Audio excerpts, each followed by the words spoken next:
Why do we have forward head posture in the first place? If you've been stuck in a certain alignment for a long period of time and you've noticed that your head literally is starting to protrude too far forwards, and you are either self-conscious of this as being an aesthetic issue or you're just wanting to address this more so for health concerns, then this video is for you. The head and the neck, which is shooting too far forwards, is not caused within the head and the neck. This is caused from a collapse, too much compression, or a dysfunction elsewhere in the body. Understanding main postural areas within the body and how to correct that is what's truly going to allow us to bring our head and our neck into more of a correct alignment.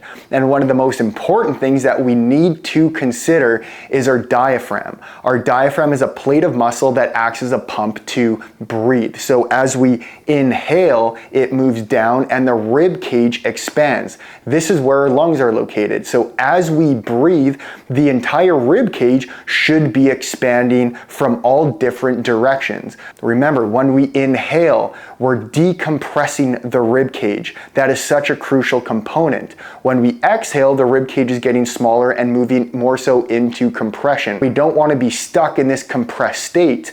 We want to be able to move fluidly and breathe like this all the time within the rib cage. We also need to take into consideration the pelvis. Now, if too much weight is forwards in space, our pelvis needs to orient itself to help bring us into that center line of gravity. If we're too far forwards, majority of us will have an anterior pelvic tilt. When this happens, this can cause too much lumbar lordosis in the lower spine here, and then over time we can develop a compressed sternum and rib cage in the front, and then the head and the neck protrude forwards. Or what can happen, we move into more of a posterior pelvic alignment, and then we fall into this very typical sway back posture. I'm going to teach you a position to decompress the belly so that we can more effectively descend the diaphragm, as well as decompressing the rib cage so that the rib cage can expand as the diaphragm moves down. I'm also going to show an exercise to help reposition the pelvis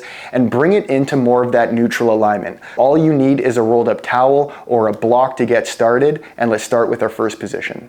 Place the towel or the block directly over top of your belly button. This is a really important position to retrain the diaphragm how to breathe properly, because we have a tool to teach us to breathe into. So all we're gonna do is nice and slow, get directly over top of the belly button on the block, and we're gonna start up on the elbows like this. Once you settle in, you can absolutely bring yourself flat to the floor. You can do that right away, even if that feels better for you. And now the very first thing we want to do, and this might feel a little foreign, is to connect to the belly and the diaphragm to initiate the inhalation. So as you inhale, expand that belly in towards the block or in towards the towel, and feel your back is starting to rise. When you exhale, just let that go and make sure you're exhaling fully. The more you can exhale, the more leverage we have to inhale. And let's try to inhale for 4 counts, exhale for 6 counts. We're purposely exhaling longer than we inhale to teach us how to exhale fully.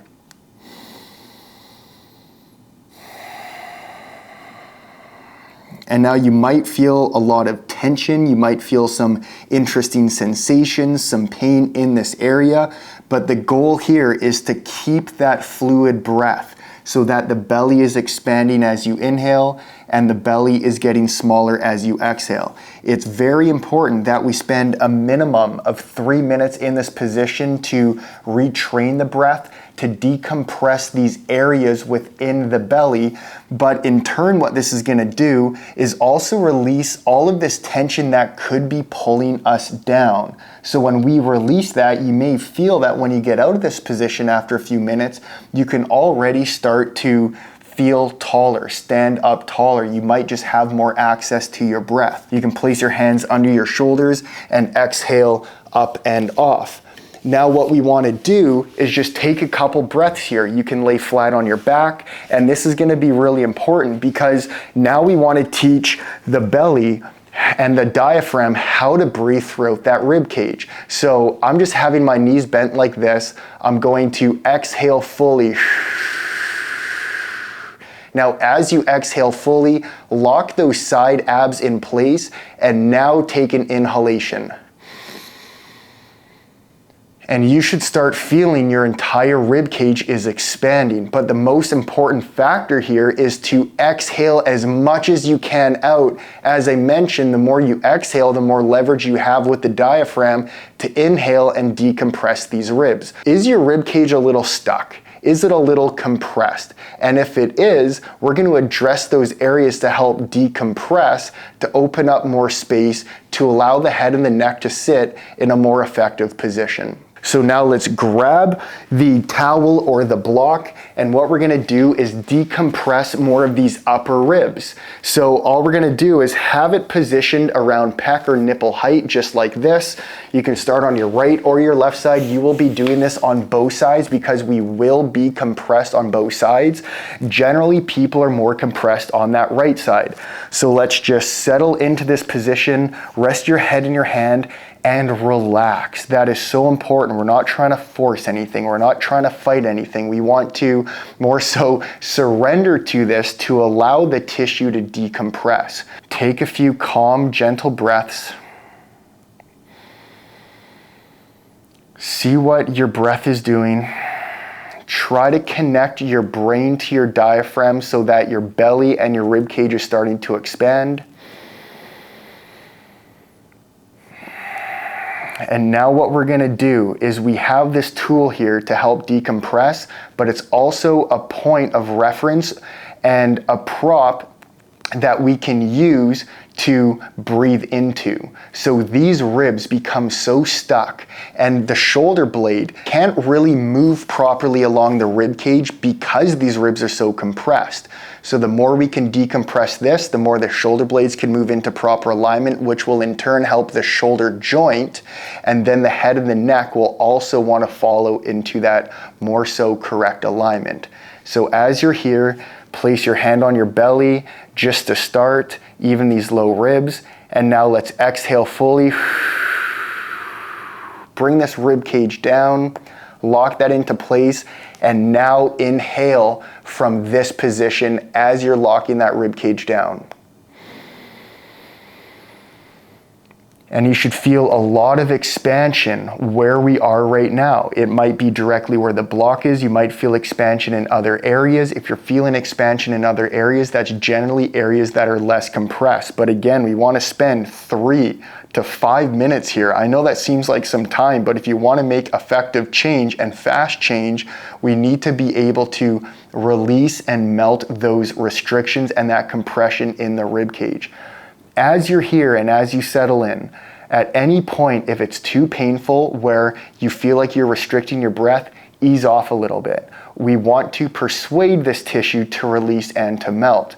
Now, once we are settled into this, you can slowly start to search towards the front. Now, a lot of us are going to have a lot of compression in more of that front part of the rib cage. So you can extend your arm overhead and then slowly start searching in this direction. If you find an area of a lot of pain, which generally means a lot of compression, stay there. Lock those ribs down, those side abs should be engaged. Now inhale and feel this area expanding. And you can stay in this position for a minute or longer if you want as you're in the front. And then after some time, you can come back to neutral. So then place your top hand in front of you, nice and slow, exhale up and off, and now repeat that on the other side. You might notice that the left side is more or less painful, but generally because majority of us are right lateralized, we have more compression on that right side, so you might want to spend more time there. So now we're going to move on to our next exercise, which is going to help teach us how to position the pelvis into more of a neutral alignment. Now for this exercise, all you'll need is a rolled up towel or something fairly light. It can even be a pillow to place between your thighs or your knees. You'll also need a wall reference like this just to place your feet on to help with this exercise. First thing is we want to bring the hips into about 90 degrees of hip flexion. The knees are also going to be at about 90 degrees. And then try to make sure that everything is level. Your feet are level, and then position the towel or the light object between your thighs like this. And now what we want to do first is exhale fully. So exhale, keep exhaling, and then feel that slight side ab engagement. Those obliques will be engaged. Hold that into place. Now, while we're here, we want those 3 points of contact with our feet on the floor. We want to feel the heels, the inner ball of the big toe, and the lateral portion of the foot all making contact with the wall. This is going to help mimic the floor. And now, once we've exhaled fully, we're going to slightly, without actually dragging our heels down, we're going to be with the intention of pulling the heels down towards the floor so we feel the hamstrings engaging. The hamstrings are going to help tilt and reposition the pelvis into more of a neutral alignment. So you'll see this very slight change in my pelvis when I start to activate. So I am lifting up like this, my low back is still on the floor, but my pelvis, I can feel my hand under my pelvis. It can fit there because my hamstrings have activated to lift the pelvis off of the floor. So that's another really big step. We're gonna hold this for a couple breaths here. So exhale fully, and now let's inhale. Expand the rib cage. See if there's more freedom there now that we decompress the belly, we decompress the side, even into those upper front ribs.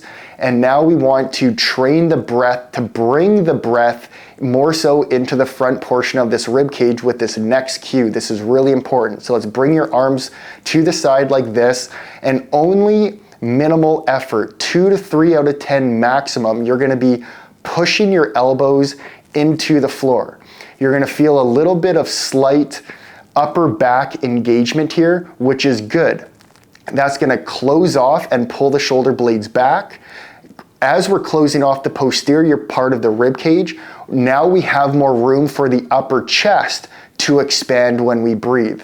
So we're still holding this, arms by your side, now slightly push in, lock everything down, the pelvis is still off of the floor, the hamstrings are still engaged to tilt the pelvis here, and now let's take 5 breaths like this. So exhale fully, lock that in place, now inhale as you're pulling into the floor. And you should feel that chest is really starting to open up. Let's take another breath like this.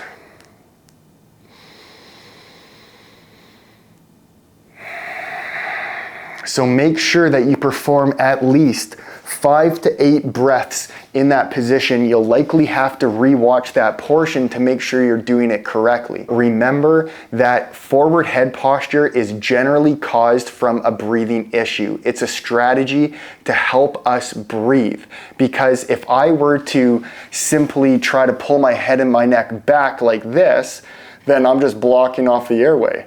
So this is just a strategy to help us breathe. But when we reposition the pelvis with the rib cage and create expansion, now we can breathe more effectively. If you found this video helpful, give it a thumbs up and make sure that you subscribe, and any comments you have below, I would love to hear. As a routine breakdown, this is what you're gonna do. You're gonna be spending 3 minutes in that belly position. Then you're gonna be moving up to the side upper rib position for about 3 minutes on each side. And yes, you can lean and search more into that front part of the rib cage. And then for that last exercise I showed you up against the wall, try to perform 5 to 8 breaths while engaging the elbows, and try to do at least 2 to 3 sets of that. You can do this a few times a week and see if that makes any changes.